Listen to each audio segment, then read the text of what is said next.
मेरे चैनल पर आने के लिए धन्यवाद। यदि आप हमारे वीडियो को सोशल मीडिया पर उपयोग करना चाहते हैं तो आप इसका उपयोग कर सकते हैं, हमें कोई समस्या नहीं है। हमारे नोबल ऑफ किंग चैनल को सब्सक्राइब करें और लाइक करें, शेयर करें। स्क्वाड के एक अन्य सदस्य ने हंसते हुए जवाब दिया, वो शायद कम उम्र में ही बूढ़ा हो गया है। मुझे आश्चर्य है कि उसने एक साथ जन्मदिन का फैसला किया। देख रहे हैं। इस पूरी बातचीत के दौरान वू शुन ने कुछ नहीं कहा। वो बस किसी विचार में खोया हुआ लग रहा था। वह भी ड्रैगन स्क्वाड के अन्य सदस्यों के साथ तंबू से बाहर निकला। दूर से देखने पर उसने देखा कि वर्मिलियन और दक्ष अपने स्पिरिट ईगल्स पर सवार होकर अपनी ओर आ रहे हैं। जबकि लोग वर्मिलियन पर अधिक ध्यान केंद्रित कर रहे थे, वो शून एक अलग जानवर पर उड़ रहे युवा को देख रहा था। उम्र के बावजूद क्रिस्टल ही अवशेष के खिलाफ थी, आधी दक्ष थी। जब हम रॉयल ट्यूटर के लिए जा रहे थे, वो शून ने बन्हें सिकोड़ते हुए सोचा, क्या मैं गलत हो सकता हूँ? हाँ, पिछली बार जब हम रॉयल ट्यूटर को मारने के लिए किंगडम गए थे, तब ये लोग हमें मारने के लिए अपने सभी ग्रुप को लेकर आए थे। रिप्लेसमेंट के लिए ये सही समय हो सकता है। उन्हें ये समय का होना चाहिए। ऐसा लगता है कि क्या हम सभी को उन्हें जल्दी बेचना चाहिए? ड्रैगन स्क्वाड के सदस्य ने वो शुन से पूछा। सभी को ले जाने की कोई आवश्यकता नहीं है। ये ध्यान भटकाने की एक तकनीक हो सकती है। आप में से बचे हुए लोगों को रखा जाना चाहिए।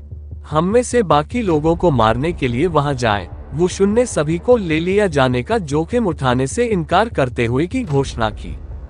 वो शुन, मैं स्टार और सभी ड्रैगन स्क्वाड हूँ, वापस टीम को मारने के लिए यहाँ आया। अगर स्टिक है तो तुम सब यहाँ आओ। तुम में से कोई भी जिंदा नहीं होगा। वर्मिलियन ने घोषणा की और वह अपने स्पिरिट ईगल से नीचे कूद गया। दक्ष ने कूदने की क्षमता होने के बावजूद बाकी नहीं रखी। उसने स्पिरिट ईगल को जमीन से उतरने से पहले अपने स्पिरिट ईगल को जमीन पर गिराने से पहले दिया। उसे कमीने ने इतनी बेइज्जती करके काम किया था। उसके साथियों को उसका उदास चेहरा दिखाया गया था। हमने देखा कि जब हम उसका धोखा खाएंगे तो वह इतनी बेइज्जती से काम करने की हिम्मत कैसे करता है। ड्रैगनवा स्क्वाड के दल में से एक ने वो शुन से कहा। उसे सहमत करने की कोशिश की गई। अल्पविराम, उद्धरण चिन्ह। मुझे ऐसा नहीं लगता है कि वह सभी को इस तरह से कॉल करता है। मुझे इस बारे में अजीब लग रहा है। बेहतर होगा कि हम खिलाड़ी यहीं रहें। मैं नहीं चाहता कि जब हम लड़ रहे हैं तो हमारे आधार पर कोई छिपकर हमला करे। शुन ने सिर हिलाते हुए वो कहा, तुम घाटे में चिंता कर रहे हो। शायद यही वे चाहते हैं। वे चाहते हैं कि हम उनके पूरे जीवन के बारे में इतनी सच्चाई महसूस करें कि हम सावधान हो जाएं और अपनी पूरी ताकत न लगाएं। ड्रैगन स्क्वाड के सदस्य ने दिया जवाब, हार मत मानो। ड्रैगन स्क्वाड के कायरो, क्या हुआ? क्या तुम सब डर गए हो? हाँ, तुम सब बच्चे हो। मैं शर्त रखता हूँ कि घर की महिलाएं भी अधिक चिंतित रहती है। जब वो शुन और ड्रैगन स्क्वाड के अन्य सदस्य चर्चा कर रहे थे, वर्मिलियन उनका मजाक उड़ा रहा था। आमतौर पर वर्मिलियन इस तरह से बात नहीं करता था, भले ही उसे किसी का मजाक उड़ाना हो। हालांकि दक्ष ने उन्हें विशेष रूप से ऐसा करने के लिए कहा था। यहाँ आओ, कम करो, अपनी गुफा में छिपना बंद करो, मर्द बनो। आज मैं इसे हमेशा के लिए खत्म कर दूंगा। यह इस दुनिया में आदिवासियों का आखिरी दिन होगा। इस दुनिया के लिए नश्वर युद्ध आयोजित किया गया, जहां एक नया युग खोजा गया था। साम्राज्य अब और नहीं रहेगा। वर्मिलियन ने बिना किसी परवाह के कहा, चलो बने रहते हैं। मैं शादी में कोई बात नहीं सुन रहा हूँ। हम में से केवल एक ही लोग ही जाएंगे, उन्हें कुछ नहीं। हम में से एक लोग भी 2 लोगों की देखभाल के लिए ज्यादा सावधान है, क्योंकि मैं खुद वर्मिलियन को मार डालूंगा। तुम में से बाकी लोग सिर्फ बच्चे के लिए है, वो शुन ने स्पष्ट रूप से कहा। वो वर्मिलियन की ओर उड़ने लगा। ठीक है। बाकी लोग भी बुदबुदाते हुए उसके पीछे जाने लगे। तुम आखिरकार यहाँ आ गए हो, मौत की तलाश में हो। क्या संकेत से ऐसा लगता है कि तुम इस तरह से साबित कर सकते हो कि तुम बहादुर हो? इससे मुझे लगता है कि तुम मूर्ख हो। तुम डेमन की तरह एक मजबूत योद्धा नहीं हो। नहीं, तुम एक अच्छे नेता हो। यही मैंने अब तक सोचा था, लेकिन अब मुझे एहसास हुआ कि मैं गलत था। तुम्हें अपनी मूर्खता के कारण किसी भी तरह से तुलना नहीं मिली, वू शुन ने वर्मिलियन के पास ही कहा। यह आखिरी बार होगा जब तुम मेरा मजाक उड़ाओगे, क्योंकि आज के बाद तुम जिंदा नहीं रहोगे, वर्मिलियन दहाड़ते हुए बोला और उसके पीछे एक जलती हुई वर्मिलियन की छाया दिखाई दी। अपनी गहरी बांधते हुए वो वू शुन की ओर भागा। क्या ये है? मैं देख रहा हूँ कि तुम ये कैसे करते हो। वू जून हंसा और वर्मिलियन की ओर उड़ गया। हालांकि हमेशा की तरह उसने अपनी पवन आत्मा का उपयोग नहीं किया। इसका उपयोग केवल तभी किया जाता है जब उसे अपनी शक्ति से समस्या का समाधान न मिले। शुन की रियासत के चारों ओर वूनी हवा की एक उपस्थिति दिखाई देती है, जो उसकी रक्षा के लिए एक ढाल के रूप में काम करती थी। उसकी और वर्मिलियन की क्रिश्चियन कैश होने वाली थी जब वर्मिलियन अचानक चमकी। सुनो, यह अजीब लगा, लेकिन अब उसे बहुत देर हो गई। मुठियों के उपन्यास से ठीक पहले वर्मिलियन ने दाहिनी जलती हुई काले और वू शुन की अपनी कब्र को चकमा दिया। प्रत्यक्ष खुली लड़ाई के बजाय उसका इरादा कुछ और था। उसे दूर ले जाने वू का काम दिया गया ताकि दक्ष को ड्रैगन स्क्वाड के अन्य सदस्यों से विचारधारा का समय मिल सके। वू शुन की दादी को चकमा देते हुए वर्मिलियन ने उसकी कलाई पकड़ ली। उसे चकमा देने का मौका दिए बिना उसने अपना शरीर कुचाया और वू शुन को दूर फेंक दिया। शुन जमीन पर गिरा ही वाला था। वू हालांकि पवन की मदद से उसने सुनिश्चित किया कि वह गायब नहीं है। सीधे सीधे उसने वर्मिलियन की ओर देखा। मुझे कहना चाहिए, ये शांत था। किसने मुझसे कहा था कि तुम मुझ पर हमला करोगे? क्या तुमने अपने नियंत्रित नियंत्रण को मुझसे कहा था या मेरे बच्चे को दूर करने की कोशिश कर रहे हो? हा, अब मुझे विश्वास है। आपने कुछ योजना बनाई है। सुन जोर से हंसा जब उसने वू वर्मिलियन को अपनी ओर उड़ते देखा। योजना बदलो, तुम वर्मिलियन से मुकाबला कर रहे हो। मैं बच्चे को मार रहा हूँ, तब तक उसे रोको। शुन ने अपने आदमियों को वू ऑर्डर दिया, जो दक्ष पर हमला करने वाले थे। पुरुषों को रोके जाने पर गुस्सा नहीं आया। इसके बजाय उन्हें खुशी हुई कि उन्हें एक पैदा हुए बच्चे के बजाय एक मजबूत दुश्मनों से लड़ने का मौका मिला। बिना कोई दूसरा प्रश्न पूछे वे वर्मिलियन की ओर से उड़ने लगे, जो वू शुन पर हमला करने वाला था। हालांकि वू शुन दक्ष की ओर उड़ रही थी। ऐसा लग रहा था जैसे एक चेन बन गई हो जहां हर कोई किसी दूसरे का पीछा कर रहा हो। केवल दक्ष ही ऐसा था जो कुछ नहीं कर रहा था। दक्ष स्थिर खड़ी जमीन के दृश्य का आनंद ले रही थी। वह एडमिडियो पर हमला क्यों नहीं कर रहा है? वह क्या कर रहा है? क्या योजना है कि जब मैं वू शॉन को रोकूंगी तब वो ड्रैगन स्क्वाड के अन्य सदस्यों की प्रस्तुति थी? ऐसा क्यों लग रहा है कि यह बिल्कुल विपरीत है? वर्मिलियन ने बन्हे सिकोड़ते हुए सोखे। मारो बच्चे। शुन ने दक्ष को पकड़ वू को ले लिया और उसके चेहरे की ओर मुक्का मारा। मैं बहुत देर से आया हूँ, वर्मिलियन ने चिल्लाते हुए कहा। उसे दक्ष तक पहुंचने से पहले वू शुन तक अवास्तविक लग रहा था। उसे लगभग उम्मीद थी कि वो छोड़ देगी। उसकी नजर में दक्ष पहले ही मर चुकी थी। अगर उस डॉक्टर ने उस पर वार किया तो दक्ष से भागने का कोई रास्ता नहीं था। कच्चे माल की बड़ी चेन के चेहरे तक पहुंच गई। हालांकि यह उसके शरीर से कुछ इंच की दूरी पर रुका हुआ था। वर्मिलियन का चेहरा से थोड़ा खुला रह गया। न केवल वह बल्कि उसका पिछला भाग। अन्य ड्रैगन स्क्वाड सदस्य भी ये देखकर आश्चर्यचकित रह गया कि क्या हो रहा है। जब वू शुन की ओरिजिनल रुकी थी तो वह चेन से कुछ इंच की दूरी पर थी, लेकिन ऐसा नहीं हो रहा था कि वू शुन ने उस पर रोक लगा दी थी।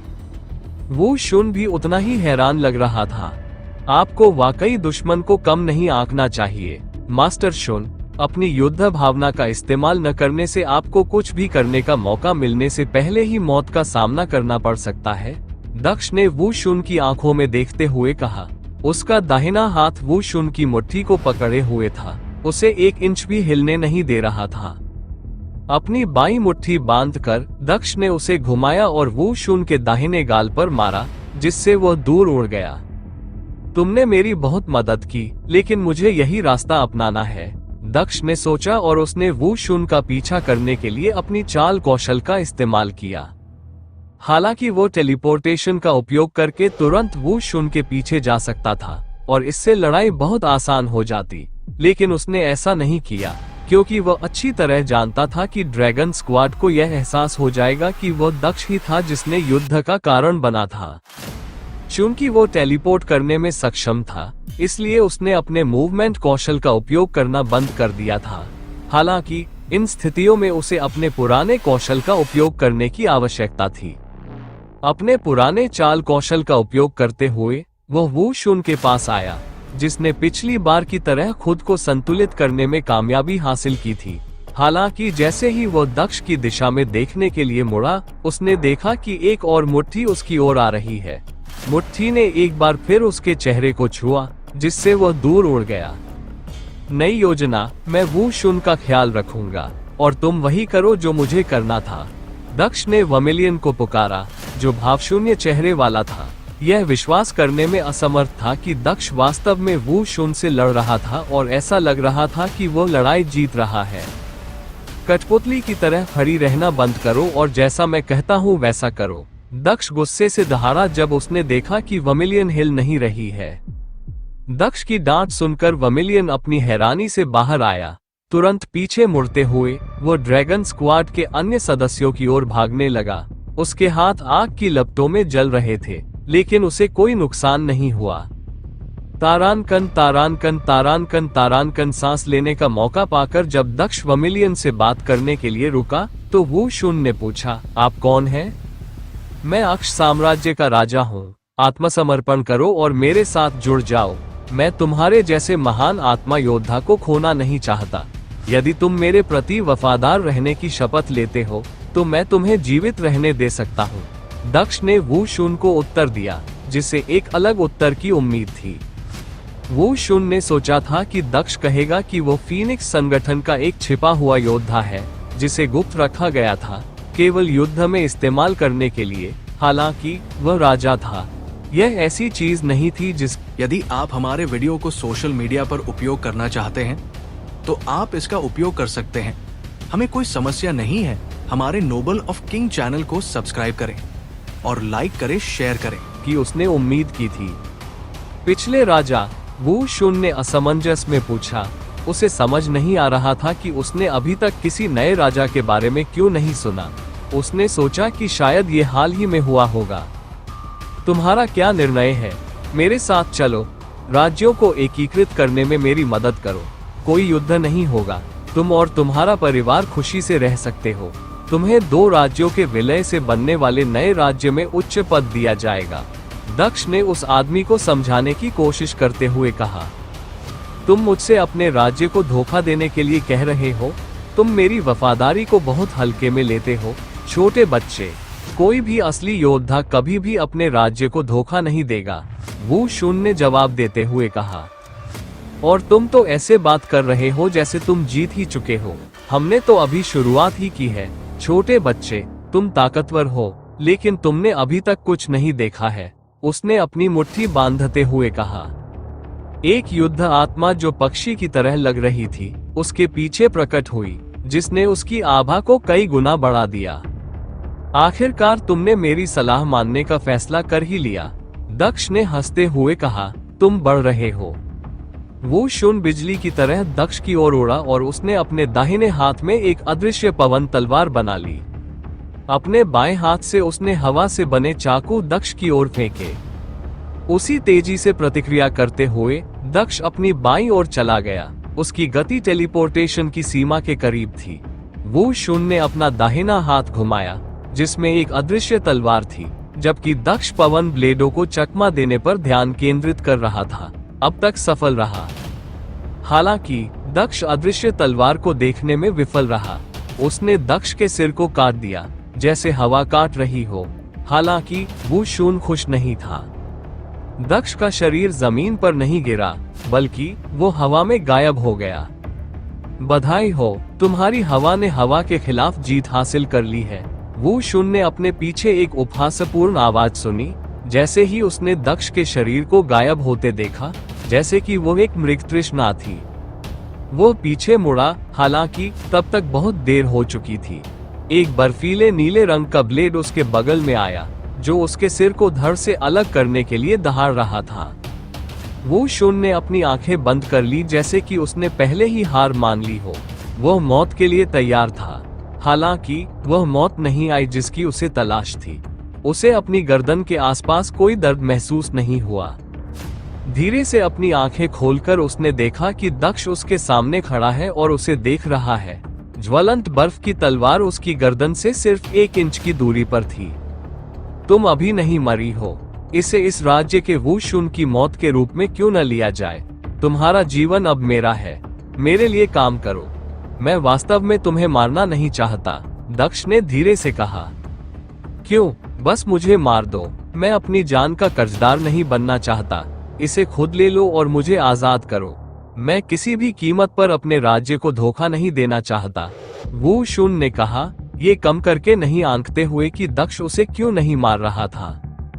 अब तुम्हारा जीवन मेरा है और मैं अक्ष साम्राज्य का राजा हूँ। इसका मतलब है कि तुम्हारा जीवन अक्ष साम्राज्य का ऋणी है। राजा के प्रति क्षणिक वफादारी से चिपके मत रहो। राजा का योद्धा मेरी नजर में पहले ही मर चुका है। जो जीवित है वह मेरा योद्धा है। राज्यों को एकजुट करने में मेरी मदद करो। इससे खून की नदियां बह सकती हैं, लेकिन लंबे समय में ये सभी के लिए अच्छा होगा, दक्ष ने आह भरते हुए कहा। अपने पीछे देखो। तुम्हारी मौत के साथ ड्रैगन स्क्वाड के अन्य सदस्य भी मर जाएंगे। राज्य जीत नहीं सकता, ये गिर जाएगा। एकमात्र सवाल ये है कि क्या तुम चाहते हो कि तुम्हारा कमजोर बेटा बिना पिता के बड़ा हो। तुम इस राज्य के सबसे शक्तिशाली योद्धा हो। इस हार का ज्यादातर दोष तुम्हारे कंधों पर ही आएगा, भले ही तुम राज्य के लिए मर जाओ। वे कहेंगे कि तुम कमजोर थे और इसी कारण इस राज्य का पतन हुआ। तुम्हारे बेटे को इस राज्य के लोगों द्वारा बहुत परेशान किया जाएगा। मैं नहीं चाहता कि ऐसा हो और तुम इसे रोक सकते हो। भविष्य बदलो। इस राज्य में कुछ मौतें तुम्हारे बेटे के लिए बेहतर जीवन का कारण बन सकती है। खुद सोचो। मैं तुम्हें 1 मिनट दे रहा हूँ, दक्ष ने गंभीर स्वर में कहा। वू शुन ने अपनी आंखें बंद कर ली और गहरी सोच में डूब गया। वह अपने बेटे का चेहरा अपनी आंखों के सामने देखे बिना नहीं रह सका। उसने देखा कि उसके बेटे को पहले कैसे पीटा गया था। वह जानता था कि दक्ष सही था। सुनाई साम्राज्य के कुछ लोग इस नुकसान से खिन्न होंगे और अगर वह वहां नहीं होता तो वे उसका बदला उसके बेटे से लेंगे। अपने बेटे की सुरक्षा के लिए उसके पास केवल एक ही विकल्प था और वह था दक्ष से जुड़ना। 1 मिनट खत्म हो गया है। क्या तुमने फैसला कर लिया है? दक्ष ने दिया गया समय खत्म होने के बाद पूछा। वू शुन ने धीरे से अपनी आंखें खोली और दक्ष की ओर देखा। आपके साथ जुड़ने के बाद मेरी क्या स्थिति होगी? मैं नहीं चाहता कि मेरे बेटे को कष्ट उठाना पड़े, क्योंकि मैंने आपकी मदद करने के बाद मुझे गिरफ्तार कर लिया है, वू शुन ने जवाब दिया। तुम ड्रैगन स्क्वाड के मुखिया होगे जैसे कि तुम अभी हो। दोनों संगठन मेरे शासन में रहेंगे, दुश्मन के रूप में नहीं बल्कि दोस्ताना प्रतिस्पर्धी के रूप में जो एक दूसरे को बढ़ने में मदद करते हैं, दक्ष ने अपने चेहरे पर एक सूक्ष्म मुस्कान के साथ उत्तर दिया। जहां तक तुम्हें गिरफ्तार करने की बात है, मैं अपनी बात का पक्का आदमी हूँ। मेरी मदद करो और मैं तुम्हें वैसे ही रखूंगा जैसे तुम हो। तुम्हें सजा नहीं दी जाएगी, तुम्हें दंडित नहीं किया जाएगा, दक्ष ने वू शुन को अपने साथ शामिल करने के प्रयास में घोषणा की। ठीक है, मैं तुम्हारे प्रति अपनी निष्ठा की शपथ लूंगा। हालांकि मेरी एक शर्त है, वू शुन ने सिर हिलाते हुए कहा। ठीक है, आपकी क्या हालत है? दक्ष ने पूछा। आप ड्रैगन स्क्वाड के उन सदस्यों को नहीं मारेंगे जो आपके प्रति अपनी निष्ठा की शपथ लेते हैं। आप मुझे उन्हें मनाने का मौका देंगे। मैं नहीं चाहता कि कोई भी मरे क्योंकि मैं राज्यों को एकीकृत करने में आपकी मदद कर रहा हूँ। अगर कोई सहमत नहीं भी होता है तो भी आप उन्हें नहीं मार सकते। उन्हें केवल गिरफ्तार किया जा सकता है, वू शुन ने दक्ष से कहा, अपनी शर्त बताते हुए, जो उसके आदमियों को बचाने के बारे में थी। हाँ, अगर वो यही चाहता है तो मैं सहमत हूँ। जब तक तुम उन्हें मेरे उद्देश्य के प्रति अपनी निष्ठा की प्रतिज्ञा करने के लिए राजी कर सको, मैं उन्हें मुक्त कर दूंगा। वे नए ड्रैगन स्क्वाड का हिस्सा हो सकते हैं जिसका नेतृत्व तुम करोगे। हालांकि अगर मेरे एक भी आदमी को ड्रैगन स्क्वाड के सदस्य द्वारा मार दिया जाता है तो विरोध करने वालों को मार दिया जाएगा और उन्हें गिरफ्तार नहीं किया जाएगा, दक्ष ने आह भरते हुए कहा। इसके अलावा सुनाई राजा और उसके वफादार लोगों को मार दिया जाना चाहिए या उन्हें हमारे लोगों में परिवर्तित कर दिया जाना चाहिए। आप हमले का नेतृत्व करेंगे। वर्मिलियन और मैं पीछे चलेंगे। 15 दिनों में मैं चाहता हूँ कि यह राज्य मेरा हो, उसने आगे कहा। मैं सहमत हूँ, वू शुन ने सिर हिलाते हुए कहा। अच्छा, चेहरे पर एक शांत मुस्कान के साथ दक्ष ने तलवार उतार ली। वह पीछे हट गया और तलवार वापस म्यान में रख ली। हम उत्सुकता भरी नजर से दक्ष ने पीछे देखा, जैसे उसे ऐसा महसूस हो रहा हो कि कोई उसके पीछे है। कुछ सेकंड के बाद वो पीछे मुड़ा और वू शुन को देखा, जो अपने घुटनों पर था। कृपया मेरी निष्ठा स्वीकार करें, वू शुन ने घुटनों पर बैठते हुए कहा। जब मैं पीछे मुड़ा तो तुम मुझ पर पीछे से हमला कर सकते थे, हालांकि तुमने ऐसा नहीं किया। तुम वास्तव में ईमानदार हो, तुम परीक्षा में पास हो, दक्ष ने कहा, क्योंकि उसका शरीर भ्रम में बदलने लगा और गायब हो गया। वो एक और भ्रम था, वू शुन ने असमंजस में बड़बड़ाया। हाँ, ये तुम्हारी वफादारी की परीक्षा लेने के लिए था। मैं शुरू से ही तुम्हारे पीछे खड़ा हूँ। उसके पीछे से एक आवाज आई। पीछे मुड़ते ही उसने देखा कि दक्ष वहीं खड़ा है। उसकी तलवार अभी भी उसके हाथ में थी। अगर उसने भ्रम पर हमला करने का फैसला किया होता तो वो उसकी गर्दन काटने के लिए तैयार थी। तुम्हारे 2 आदमी पहले ही मर चुके हैं। जाओ और अपने आदमियों को वर्मिलियन पर हमला करने से रोको, नहीं तो वे सभी मर जाएंगे। मुझे उनकी वफादारी लाओ, दक्ष ने लापरवाही से कहा, क्योंकि उसने ड्रैगन स्क्वाड के सदस्यों के खिलाफ लड़ रहे वर्मिलियन पर नजर डाली। ड्रैगन स्क्वाड के 2 सदस्यों के जले हुए शव पहले से ही जमीन पर पड़े थे। समय के साथ लड़ाई और भी ज्यादा तेज होती जा रही थी। हालांकि वर्मिलियन जितना ज्यादा लड़ता जा रहा था, वो उतना ही ज्यादा शक्तिशाली होता जा रहा था। वर्मिलियन, हमला करना बंद करो और वापस आओ, दक्ष ने वर्मिलियन को वापस आने के लिए कहा। उसने वू शुन की ओर देखा। तुम जाओ और इसे संभालो। वर्मिलियन ने दक्ष का आदेश सुना और अनिच्छा से उड़ता हुआ वापस आया।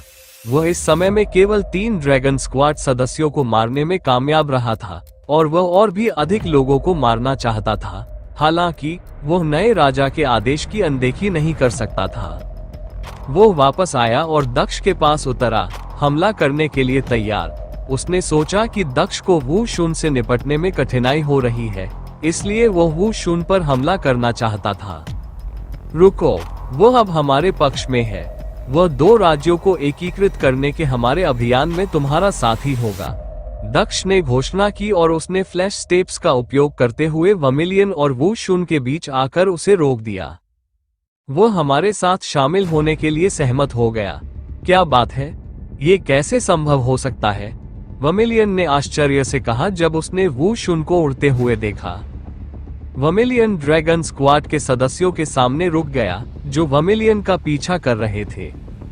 तारानकन तारानकन तारानकन तारानकन, वह क्या कर रहा है? अगर वह हमारी तरफ है तो वह उन्हें क्यों नहीं मार रहा है? वर्मिलियन ने दक्ष से पूछा, जब उसने वू शुन को ड्रैगन स्क्वाड के सदस्यों से लड़ने के बजाय उनके पास जाते देखा। उसने सोचा कि अगर वू शुन उनकी तरफ होता तो वह उन्हें मार देता। वो उन्हें हमारे साथ शामिल करने जा रहा है। चिंता मत करो, मुझे विश्वास है कि वह ऐसा कर सकता है। मैं न केवल सुनाई साम्राज्य पर कब्जा करूंगा, बल्कि मैं एक भी सदस्य खोए बिना उनके ड्रैगन स्क्वाड पर भी कब्जा कर लूंगा, दक्ष ने जवाब दिया और उसके चेहरे पर एक हल्की मुस्कान आ गई। तुमने ये कैसे किया? हमारे सबसे मजबूत दुश्मनों को आत्मसमर्पण के लिए मजबूर करना और तुम्हारे पीछे पड़ जाना, यह असंभव लगता है। मुझे नहीं लगता कि वू शुन ऐसा व्यक्ति है जो धन के लिए आत्मसमर्पण कर देगा। जहां तक उसके जीवन की बात है तो उसे इसके बारे में भी चिंतित नहीं होना चाहिए। तुमने ये कैसे किया? वर्मिलियन ने पूछा। उसे नहीं पता था कि सब कुछ कैसे हुआ।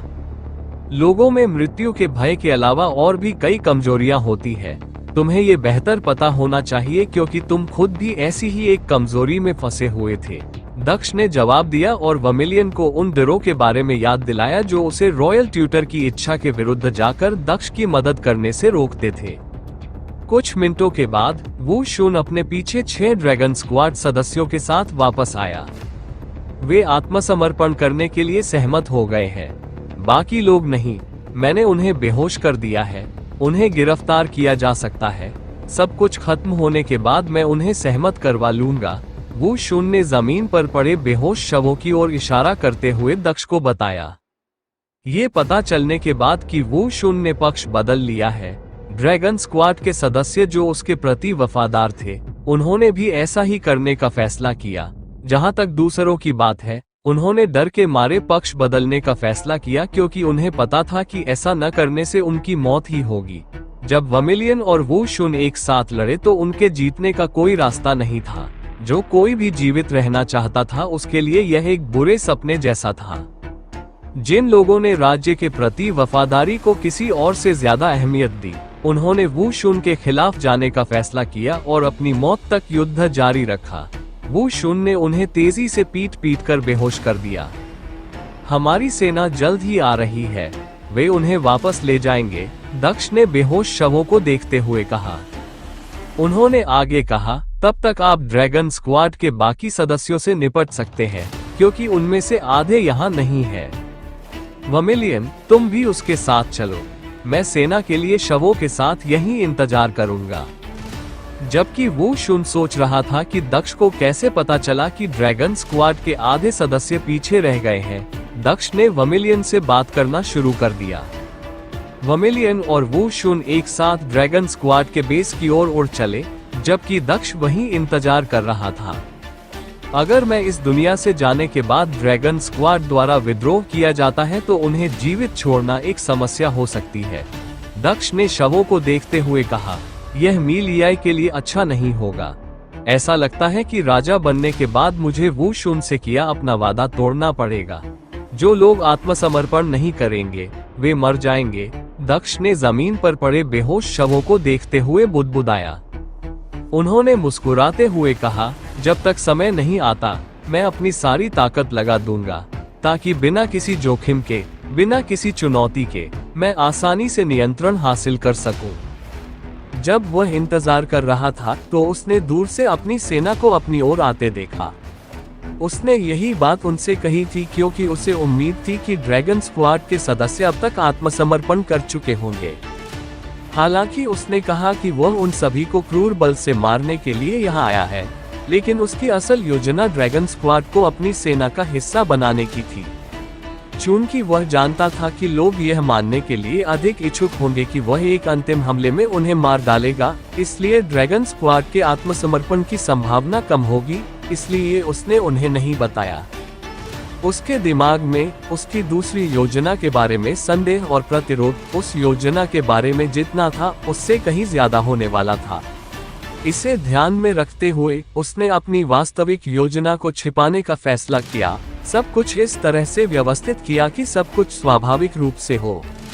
उसे यकीन था कि जब ये वास्तव में होगा तो कोई भी इस पर सवाल नहीं उठाएगा। यहाँ क्या हुआ? सबसे बड़े राजकुमार ने जमीन पर पड़े शवों को देखते हुए दक्ष से पूछा। क्या वे मर चुके हैं? मास्टर वर्मिलियन कहाँ है?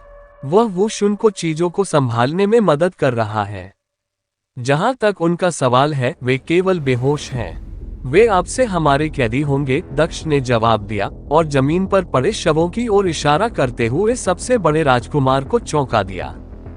सेना के लोग हैरान थे, हालांकि उन्होंने दक्ष के आदेश का पालन किया और सैनिकों को बांध दिया ताकि वे जागने पर भी हिल न सकें।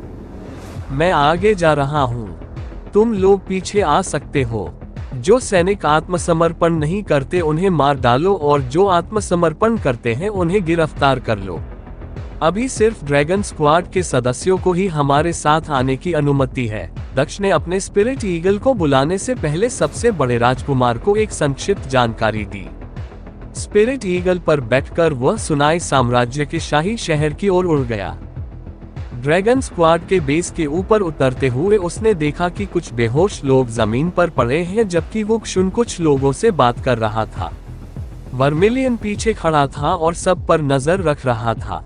पिछली बार की तरह उतरने के बजाय वह स्पिरिट ईगल से कूद गया और नीचे आते समय उसने शक्तिशाली प्रवेश किया। लगता है ड्रैगन स्क्वाड के अधिकांश लोग हमारे साथ हैं। परिणाम मेरी उम्मीद से बेहतर है, दक्ष ने वर्मिलियन के कंधे पर हाथ रखते हुए कहा। एक ऐसे आदमी के साथ काम करना अजीब लगता है जो हमारा दुश्मन था, लेकिन अगर इससे खून खराबा रुक जाए तो ये बेहतर है, वर्मिलियन ने दक्ष की ओर देखते हुए कहा। मैं भी यही चाहता हूँ। मैं नहीं चाहता कि दोनों राज्यों के बीच और अधिक कटुता बढ़े, क्योंकि मैं बलपूर्वक शासन नहीं करना चाहता। मैं चाहता हूँ कि एकीकृत राज्य यथासंभव स्थिर रहे, बिना इसके दोनों हिस्से एक दूसरे के दुश्मन की तरह न सोचें। दक्ष ने अपने वास्तविक लक्ष्यों के बारे में बात करते हुए उत्तर दिया। उन्होंने आगे कहा, मैं एक ऐसा राज्य चाहता हूँ जो चट्टान की तरह स्थिर रहे, भले ही एक दिन मैं यहाँ न रहूँ। मैं इसे हासिल करने के लिए खून खराबे से नहीं जीत सकता। दमन से सुनाए राज्य के लोगों में नफरत की भावना पैदा होगी। मैं एक निष्पक्ष शासक की तरह दिखना चाहता हूँ। इस रास्ते से आप इसे प्राप्त कर सकते हैं, लेकिन क्या आपको उन्हें नियंत्रण में रखने के लिए एक डरावने राजा की तरह नहीं होना चाहिए? गरिमा के बिना क्या वे अभी भी आपका सम्मान करेंगे? वर्मिलियन ने चिंता जताते हुए पूछा। आप मुझे बल प्रदर्शन करने के लिए कह रहे हैं? चिंता मत करो, समय आने पर मुझे बल प्रदर्शन करने का अवसर मिलेगा, दक्ष ने मुस्कुराते हुए कहा। वो शून्य दूसरों से निपटने के बाद दक्ष के पास आए। वे भी आपके साथ शामिल होने के लिए सहमत हो गए हैं। अब ड्रैगन स्क्वाड के 90% से अधिक लोगों ने आपके प्रति निष्ठा की प्रतिज्ञा की है। बाकी 10% के लिए वो शून्य ने जमीन पर बेहोश पड़े लोगों पर नजर डाली और फिर बोलना बंद कर दिया। चिंता मत करो, वे सुरक्षित रहेंगे। जहां तक उनकी निष्ठा का सवाल है, मुझे यकीन है कि राज्यों के एकीकृत होने के बाद आप कुछ न कुछ हल निकाल ही लेंगे, दक्ष ने सहजता से कहा। ड्रैगन स्क्वाड के 2 सदस्य और फीनिक्स संगठन के 2 सदस्य ड्रैगन स्क्वाड के कैदियों को वापस ले जाएंगे। हम में से बाकी लोग शाही राजधानी जाएंगे। मैं अब और इंतजार नहीं कर सकता। हम राजा के नजदीकी सभी लोगों को खत्म करने से पहले इसे एक बार में ही खत्म कर देंगे, दक्ष ने वू शुन को अपने साथ आने के लिए कहा। ये ड्रैगन स्क्वाड के उन सदस्यों की वफादारी को परखने का भी एक तरीका था जो दूसरे पक्ष में चले गए थे। तारानकन तारानकन तारानकन तारानकन। सुनाई साम्राज्य का राजा अपने मंत्रियों के साथ रॉयल हॉल के अंदर अपने सिंहासन पर बैठा था। हमें हाल ही में सीमा से कोई अपडेट नहीं मिला है। क्या हो रहा है मंत्री वेन? क्या आपके सैनिक भूल गए हैं कि उन्हें दैनिक रिपोर्ट भेजनी है? राजा ने अपने एक मंत्री से पूछा। मुझे नहीं पता महाराज, मैं भी चिंतित हूँ। मैंने अपने लोगों को ये पता लगाने के लिए भेजा है कि क्या हो रहा है और हमें अपडेट क्यों नहीं मिल रहे हैं। ऐसा इसलिए हो सकता है क्योंकि वे युद्ध में बहुत व्यस्त है। वैसे भी मेरे लोगों को अब तक सीमा पर पहुंच जाना चाहिए था। हमें जल्द ही अपडेट मिल जाएगा, वृद्ध मंत्री ने जवाब दिया। राजा ने कुछ कहने के लिए अपना मुंह खोला ही था कि तभी हॉल के दरवाजे खुल गए। पसीने से लथपथ एक नौकर अंदर घुस आया। दृष्ट, क्या तुम्हें नहीं पता कि तुम्हें अंदर कैसे आना चाहिए? हम अभी एक महत्वपूर्ण बैठक में हैं। इस अपमान के लिए तुम्हें फांसी दी जा सकती है। राजा ने गरजते हुए उस नौकर को देखा जो अंदर घुस आया था। महाराज, मेरी सजा बाद में भी जारी रहेगी। आपको पहले भागना होगा। शाही महल पर हमला हो रहा है। फीनिक्स संगठन और ड्रैगन स्क्वाड के सदस्य यहाँ हैं। भाग जाओ, सेवक ने राजा से कहा। हाँ, हमें भागना क्यों चाहिए? अगर ड्रैगन स्क्वाड के सदस्य भी यहाँ हैं, तो वे उन परेशान करने वाले फीनिक्स ब्रेथ से निपट सकते हैं। मुझे आश्चर्य है कि दोनों स्क्वाड ने अपनी लड़ाई रॉयल सिटी में क्यों लाई। क्या फीनिक्स संगठन के सदस्य अंदर घुस गए और ड्रैगन स्क्वाड ने उनका पीछा किया? वैसे भी यह उनके द्वारा संभाला जाएगा। ड्रैगन स्क्वाड की और भी मदद करने के लिए हमारे और गार्ड भेजे, राजा ने घोषणा की। महाराज, गार्ड मर चुके हैं और ड्रैगन स्क्वाड फीनिक्स संगठन से नहीं लड़ रहा है। वे उनकी मदद कर रहे हैं। मास्टर वू कसुन हमारे खिलाफ हमले का नेतृत्व कर रहे हैं। आपको भागना होगा, गार्ड ने गरजते हुए कहा। मास्टर वू कसुन हमारे खिलाफ हमले का नेतृत्व कर रहे हैं। आपको भागना होगा, गार्ड ने राजा से कहा, जो स्तब्ध लग रहा था। ये खबर सुनकर राजा के हाथ कांपने बंद नहीं हो रहे थे। तुम क्या बकवास कर रहे हो? वू शुन हमें धोखा क्यों देगा? अक्ष राज्य के कुत्ते उसे डरा नहीं सकते।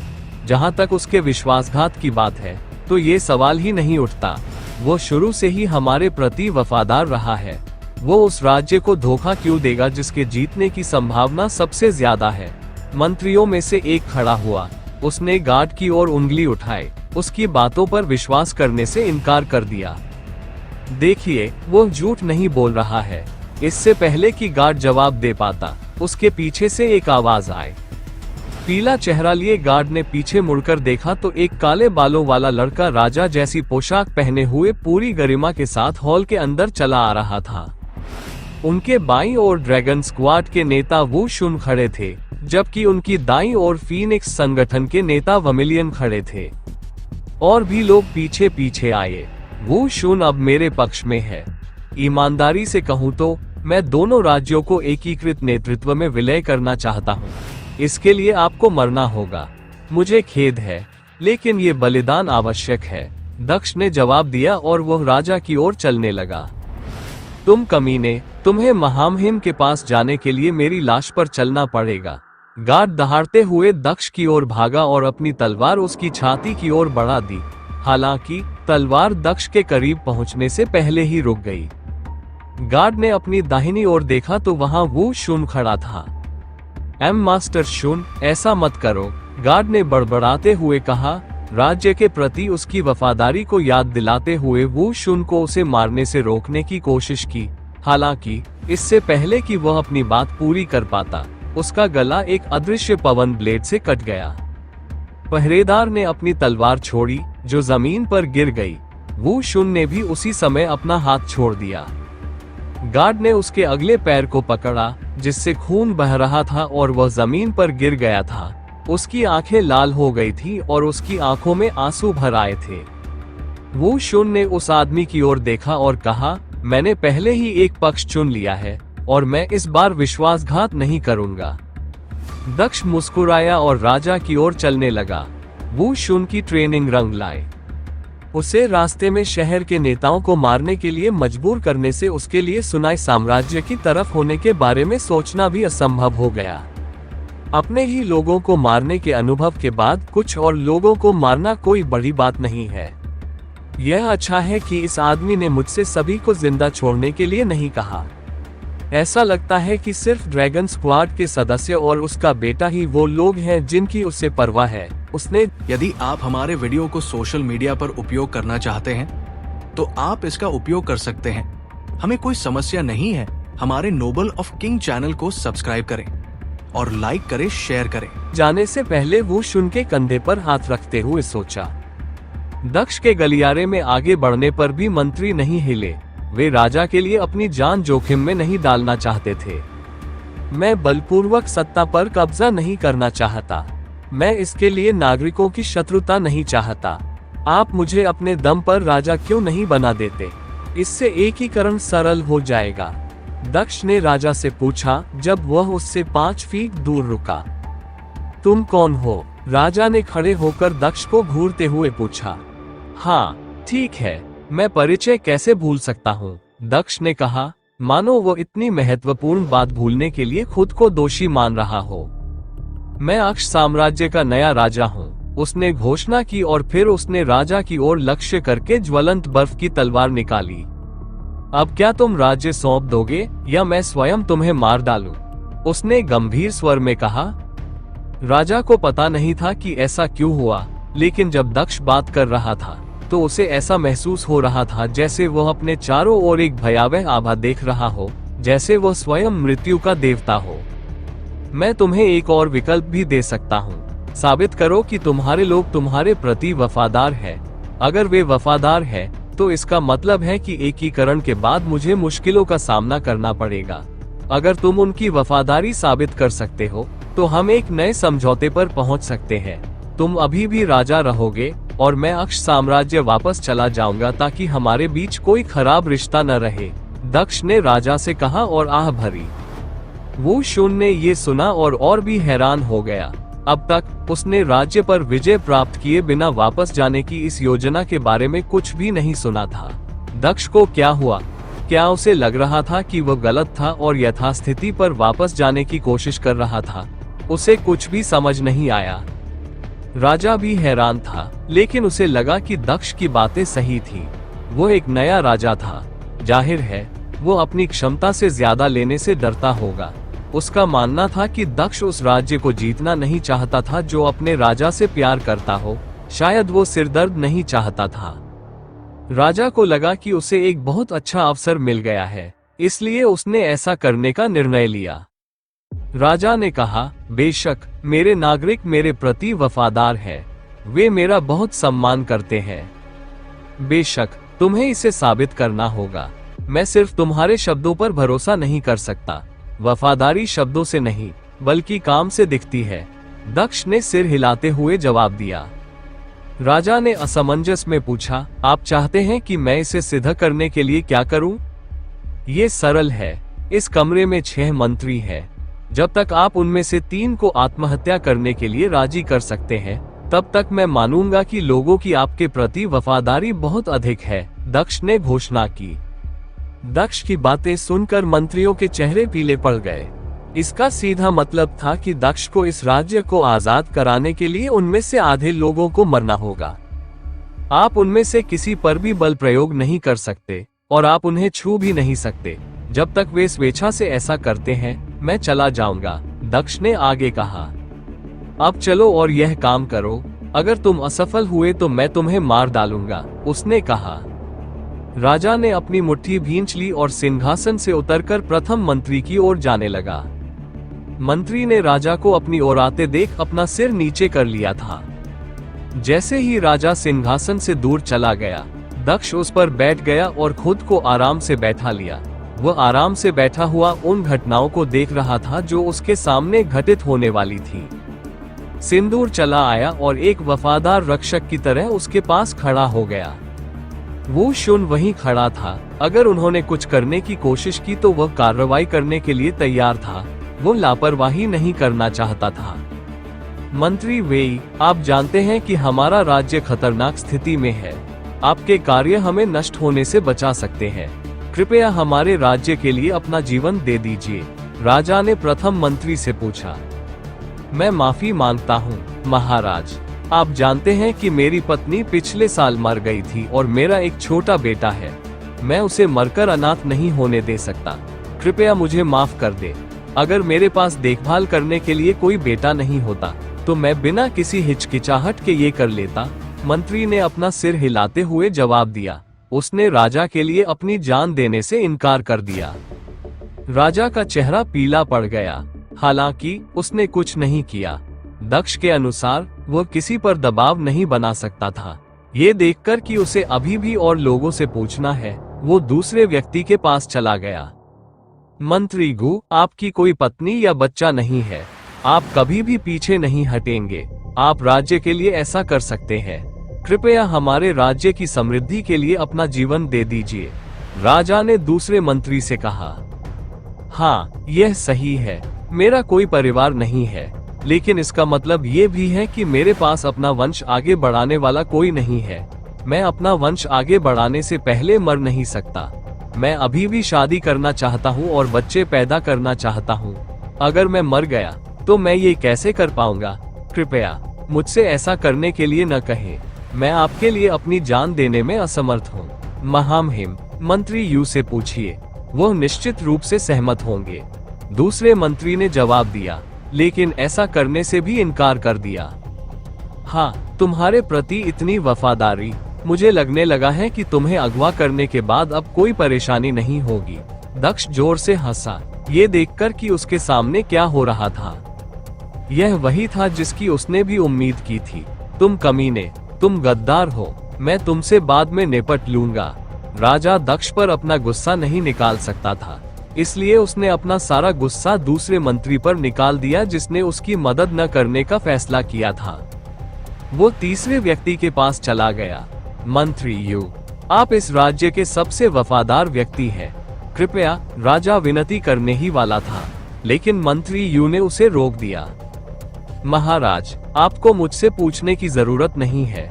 अगर मेरे जीवन से इस राज्य को बचाया जा सकता है तो मैं मरने को तैयार हूँ। तीसरे मंत्री ने सहमति जताई, जिससे राजा के चेहरे पर अंततः आशा की किरण दिखाई दी। राजा ने पीछे मुड़कर दक्ष को दिखाया कि वहां उसके प्रति वफादार लोग भी हैं। वो दक्ष की ओर मुड़ा, हालांकि तभी दक्ष द्वारा फेंका गया चाकू तीसरे मंत्री के पास आ गिरा। राजा को दक्ष के इरादे समझ में आ गए। चाकू उठाकर उसने तीसरे मंत्री को दे दिया। तुम्हारा बलिदान व्यर्थ नहीं जाएगा, राजा ने तीसरे मंत्री के कंधे थपथपाते हुए धीरे से कहा। तीसरे मंत्री ने चाकू उसकी गर्दन पर रख दिया। तीसरे मंत्री ने धीमी आवाज में कहा, महाराज, कृपया मेरे मरने के बाद मेरे परिवार का ख्याल रखें। हालांकि वह धीमी आवाज में बात कर रहा था, लेकिन यह स्पष्ट था कि डर के कारण उसकी आवाज टूट रही थी। सुन, साम्राज्य अमर रहे, महामहिम अमर रहे, उसने कहा, इससे पहले कि उसने चाकू अपने गले में घोंप लिया, जिससे उसने स्वयं को मार डाला। मंत्री यू का शरीर जमीन पर गिर गया। यह एक है, आपको 2 और लेने की जरूरत है। दक्ष ने राजा को याद दिलाया कि उसे क्या करना है। राजा ने गुस्से और हताशा में अपनी मुट्ठी भींच ली। अगर सब कुछ दक्ष के नियंत्रण में नहीं होता तो वो उसे अभी मार देता। मुझे बचे हुए 3 मंत्रियों में से 2 को मरवाना है। यह मुश्किल नहीं होना चाहिए क्योंकि आखिरी 3 मेरे सबसे करीब रहे हैं। जब मैं उनमें से 2 को मरवा दूंगा और इस राक्षस को मेरे राज्य से बाहर निकाल दूंगा, तब मैं उन लोगों को दिखाऊंगा जो मेरे लिए नहीं मरे कि असली आतंक का मतलब क्या होता है। मैं उन्हें उनके देशद्रोह और बेवफाई के लिए सबसे क्रूर मौत मरवा दूंगा। राजा ने सोचा। चौथे मंत्री के पास जाने से पहले उसने पहले 2 मंत्रियों की ओर देखा। मंत्री किन, आप मेरे सबसे भरोसेमंद लोगों में से एक हैं। आप मेरी पत्नी के भाई भी हैं। इस राज्य और अपनी बहन की खातिर कृपया मर जाइए, राजा ने चौथे मंत्री से कहा। महाराज, मैं अपनी बहन से सबसे अधिक प्यार करता हूँ और उसे खुश रखने के लिए मैं कुछ भी कर सकता हूँ। हालांकि खुद को मारना थोड़ा ज्यादा है। साथ ही मेरी बहन भी अपने भाई से प्यार करती है। अगर मैं मर गया तो उसे दुख होगा। जहाँ तक आपका सवाल है, आप बाद में उस आदमी को राज्य दे सकते हैं। हम दोनों बच सकते हैं। राज्य मेरे जीवन से ज्यादा मूल्यवान नहीं है ना? चौथे मंत्री ने सिर हिलाते हुए जवाब दिया। लेकिन राजा ने मंत्री का मन बदलने की कोशिश की, हालांकि उसे बीच में ही रोक दिया गया। कोई किंतु परंतु नहीं, मैं नहीं मर रहा हूँ और यह अंतिम है, चौथे मंत्री ने दृढ़तापूर्वक अपना सिर हिलाते हुए उत्तर दिया। तुम विश्वासघाती कमीने, मैं सही था। तुम इस राज्य के प्रति कभी भी वफादार नहीं हो सकते। तुम इस राज्य से ज्यादा अपने जीवन के लिए लालची हो। राजा ने क्रोधित होकर उस आदमी को उसकी गर्दन से पकड़ लिया। छूना मना है। अगले व्यक्ति के पास जाओ। मेरे पास इंतजार करने के लिए पूरा दिन नहीं है, दक्ष ने राजा को रोकते हुए कहा। राजा ने मंत्री कून को छोड़ दिया, लेकिन उसने उसे घूरना बंद नहीं किया। कुछ देर रुकने के बाद वह अगले मंत्री के पास चले गए। मंत्री कू और मंत्री ओकिन, अब सब कुछ आप दोनों पर निर्भर करता है। यदि आप दोनों मर जाते हैं तो ये राज्य बच सकता है। कृपया मेरे लिए इतना करें। मैं आप दोनों परिवारों की देखभाल ऐसे करूंगा जैसे वे मेरे अपने हैं, राजा ने लगभग विनती करते हुए कहा। याद है वो दिन जब तुमने कहा था कि तुम इस राज्य के लिए अपनी जान दे सकते हो? आखिरकार तुम्हारे पास अवसर है। कृपया ऐसा करो। इस राज्य की आने वाली पीढ़ियां तुम्हें ऐसे नायकों के रूप में जानेंगी जिन्होंने सभी को बचाया। कृपया, मैंने कभी किसी के सामने याचना नहीं की, हालांकि मैं ये तुम्हारे सामने कर रहा हूँ। कृपया, सब कुछ तुम्हारी पसंद पर निर्भर करता है, उसने आगे कहा। दोनों मंत्रियों ने राजा की ओर देखा, फिर शर्म से अपना सिर नीचे कर लिया। वे राजा की आंखों में देखने में असमर्थ थे। तुम मुझे मत बताओ कि तुम यह नहीं कर सकते। तुम मेरी आखिरी उम्मीद हो, राजा ने घुटनों के बल गिरकर विनती की। हालांकि मंत्रियों ने कोई जवाब नहीं दिया, वे बस पीछे हट गए। बस बहुत हो गया, दक्ष ने खड़े होते हुए कहा। वह धीरे धीरे राजा की ओर चला। देखा, यही इस दुनिया की प्रकृति है। जब आपके पास शक्ति और अधिकार नहीं होगा तो कोई भी आपकी परवाह नहीं करेगा। यही एक राजा का जीवन है, उसने कहा। लेकिन बुरा मत मानो, अगर तुम 3 लोगों को भी मरवा देते तो भी मैं तुम्हें जिंदा नहीं छोड़ता। मैं तुम्हें प्यार नहीं करने दूंगा, भले ही 3 लोग तुम्हारे लिए अपनी जान दे दे। ये बस तुम्हारे वफादार लोगों को खोजने की एक छोटी सी चाल थी। जहां तक उन लोगों की बात है जो वफादार नहीं है, मुझे लगता है कि वू शुन बिना बुरा महसूस किए उन्हें मारने में ज्यादा खुश होगा, दक्ष ने कहा। उसने अपनी नजर वू शुन की ओर घुमाई और पूछा, ठीक है? वू शुन ने कुछ नहीं कहा। वो बस आगे बढ़ा और प्रथम मंत्री के सामने आ गया। उसने मुक्का मारा। जैसे ही वू शुन की मुट्ठी पहले मंत्री के सिर से टकराई, उसकी खोपड़ी टूट गई और वह मर गया। वह आपके मंत्रियों को संभाल लेगा। आप ये जानकर निश्चिंत हो सकते हैं कि आपके दरबार के गद्दार भी आपके साथ ही मर गए, दक्ष ने राजा से कहा, जो अपने मंत्रियों को मरते हुए देख रहा था। तुम कमीने, तुमने मुझसे झूठ बोला। भले ही मैं मर जाऊं, मैं तुम्हें भी अपने साथ नीचे खींच लूंगा। राजा गुस्से से दहाड़ते हुए हाथ में चाकू लेकर दक्ष की ओर भागा। तुम खुद को बहुत ज्यादा आंकते हो। मुझे आश्चर्य है कि तुम इतने कमजोर कैसे हो।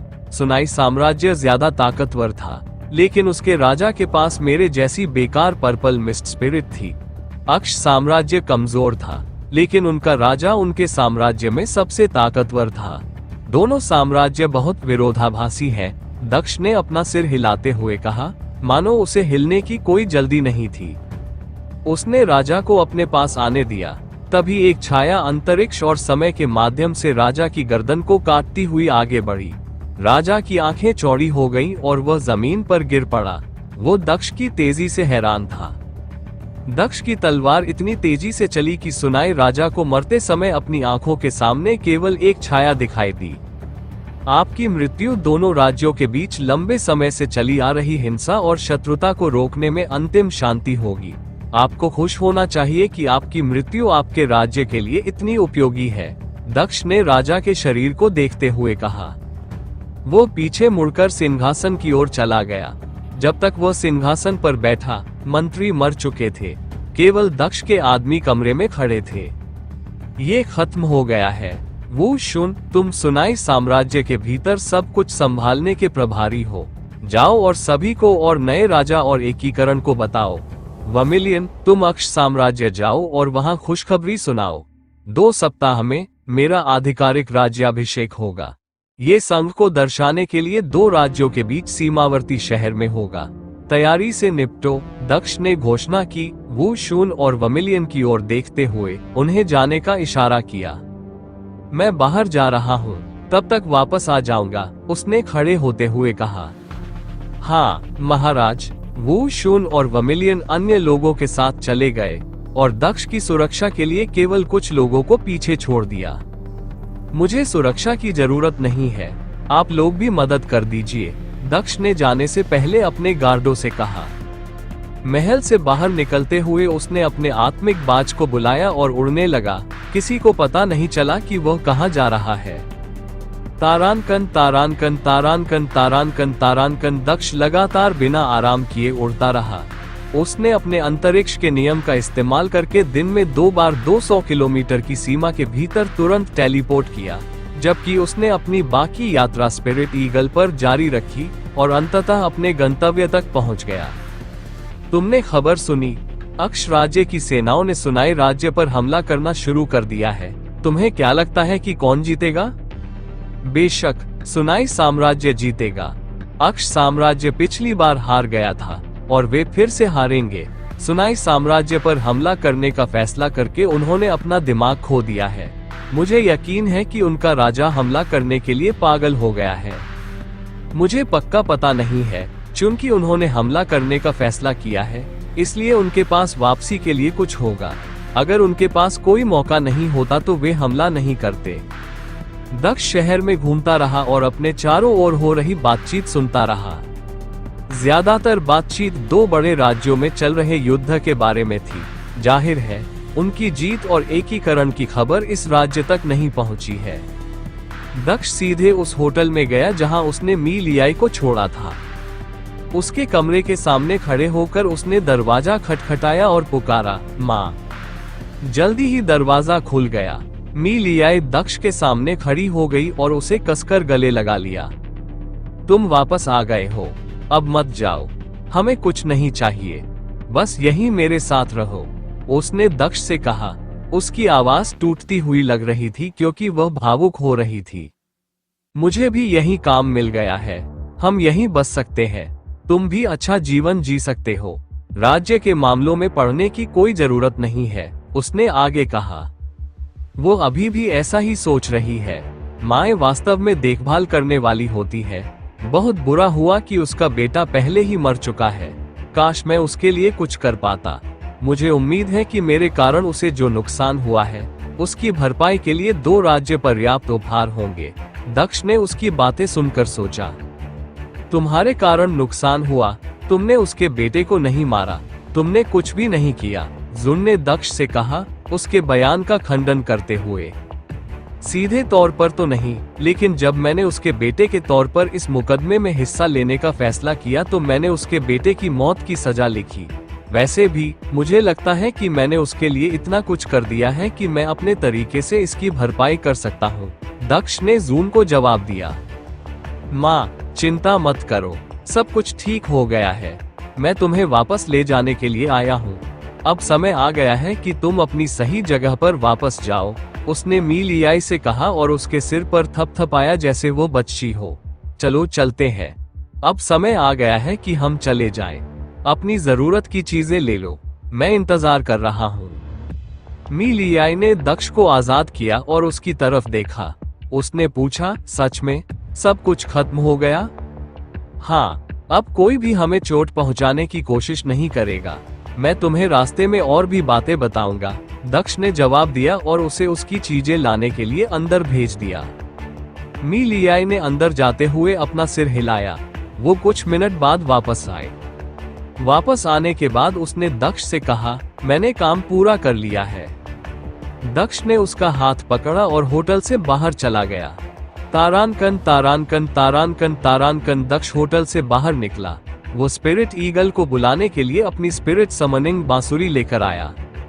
हा, ठीक है। इसकी उम्मीद किसने की होगी? 2 प्रमुख साम्राज्य एकीकृत हो रहे हैं। मैंने सुना है कि अक्ष साम्राज्य के नए राजा ने इसे संभव बनाया है। मैंने सुना है कि वह मुश्किल से 20 साल का है। पिताजी और मुझे आज ही यह जानकारी मिली है। हम आज रात ही उसके राज्याभिषेक में शामिल होने के लिए निकल रहे हैं। एक काले बालों वाला मोटा आदमी होटल की ओर जा रहा था और अपने पीछे आ रहे लोगों से बात कर रहा था। अरे बच्चे, दरवाजा बंद करना बंद करो, किनारे हट जाओ, उस आदमी ने दक्ष से कहा जब उसने उसे दरवाजे के प्रवेश द्वार के पास खड़ा देखा। तुम्हारे जैसे गरीब लोगों को कभी भी राजसी लोगों का। यदि आप हमारे वीडियो को सोशल मीडिया पर उपयोग करना चाहते हैं तो आप इसका उपयोग कर सकते हैं। हमें कोई समस्या नहीं है। हमारे नोबल ऑफ किंग चैनल को सब्सक्राइब करें और लाइक करें, शेयर करें। रास्ता नहीं रोकना चाहिए। दक्ष ने उस मोटे आदमी को देखा और मुस्कुराया। उसने ऐसे बहुत से लोग देखे थे, इसलिए उसे राजसी लोगों का रवैया अजीब नहीं लगा। तुम 2 प्रमुख राज्यों के राजा के राज्याभिषेक में जा रहे हो? दक्ष ने काले बालों वाले आदमी से पूछा। हाँ, तो क्या हुआ? क्या तुम मुझसे विनती करना चाहते हो कि मैं तुम्हें अपने साथ ले जाऊं? भाग जाओ, तुम जैसे कूड़ा करकट के लायक नहीं हो ऐसे शक्तिशाली व्यक्ति के राज्याभिषेक में शामिल होने के, जिसने इतने कम समय में 2 बड़े राज्यों पर कब्जा कर लिया, उस मोटे आदमी ने आंखें घुमाते हुए कहा।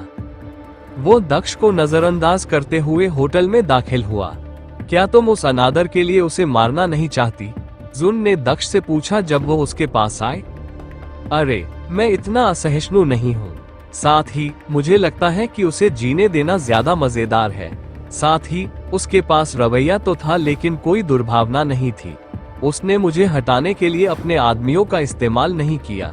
उसने सिर्फ बड़ी बड़ी बातें की लेकिन कुछ भी बुरा नहीं किया, भले ही मैं वहां से हटा नहीं। दक्ष ने अपना सिर हिलाते हुए जून को जवाब दिया। उन्होंने अपनी आत्मा आह्वान बांसुरी बजाई। बांसुरी बजाने के कुछ ही मिनट बाद एक स्पिरिट ईगल दक्ष के सामने उतरा। दक्ष ने स्पिरिट ईगल पर कदम रखा और मीलियाई की भी मदद की। आत्मा गरुड़ दोनों राज्यों की ओर वापस उड़ना शुरू कर दिया। राजकुमार ने एकीकरण और नए राजा के बारे में बात की। क्या ये वास्तव में हुआ? नया राजा कौन है? उसने कहा कि यह अक्ष साम्राज्य से है। शाही शिक्षक मर चुका है, इसलिए यह वह नहीं हो सकता। उसके बाद केवल वर्मिलियन ही बचा है। क्या यह वह है? नहीं, उस आदमी ने कहा कि वह मुश्किल से 20 साल का है। क्या यह अक्ष का सबसे बड़ा राजकुमार है? यह वही होगा। मैंने उससे पहले बात की थी। वह वास्तव में दयालु और प्रतिभाशाली है। उसने इतनी कम उम्र में इतना कुछ हासिल किया है। मी लियाई ने एक सवाल पूछा और खुद ही उसका जवाब दिया, जिसे दक्ष ने कुछ हद तक मजेदार पाया। उसने ये बताने के लिए कुछ नहीं कहा कि वह कितना गलत था। उसने उसे ये भी नहीं समझाया कि असली राजा उसके बगल में बैठा था। जब दोनों राज्य एकीकृत हो जाएंगे तो तुम कहाँ रहना पसंद करोगी, अक्ष राज्य या सुनाई राज्य? दक्ष ने मी लियाई से पूछा। वो जानना चाहते थे कि एकीकृत साम्राज्य का शाही शहर कहाँ स्थापित करना है।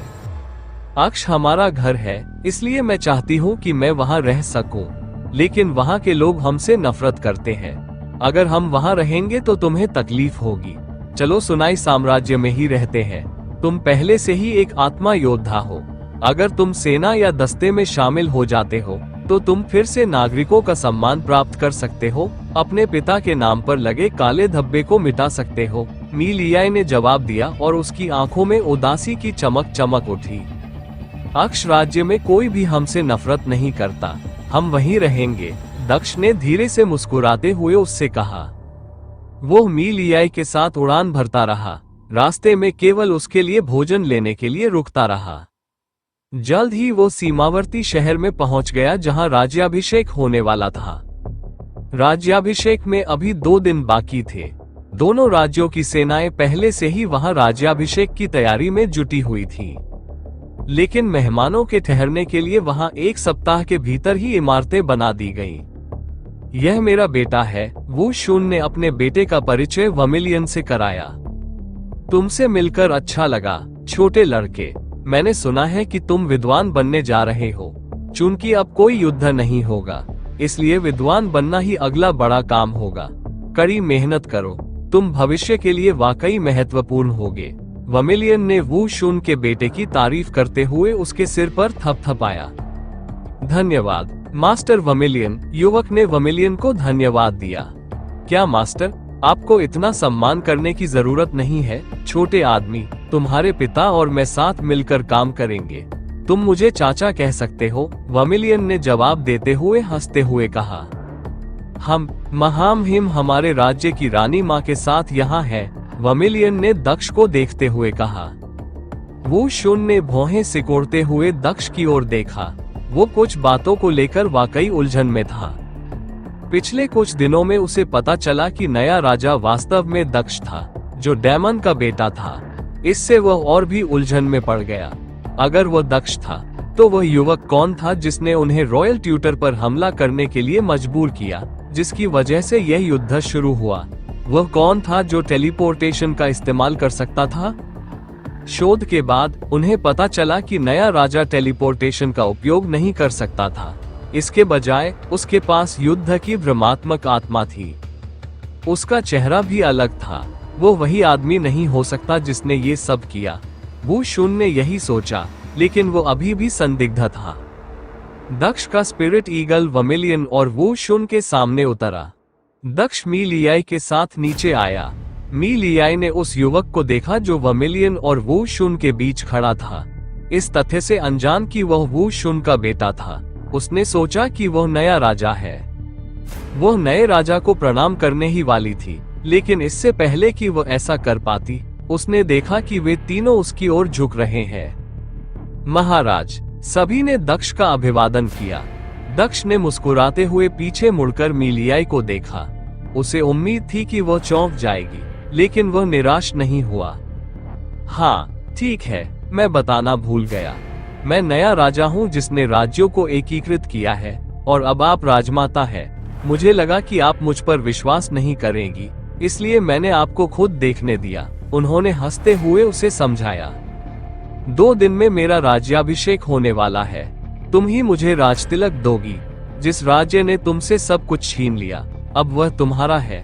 माँ, मैं और पूरा राज्य तुम्हारे शासन के लिए है। तुम्हें फिर कभी दुखी या चिंतित नहीं होना पड़ेगा।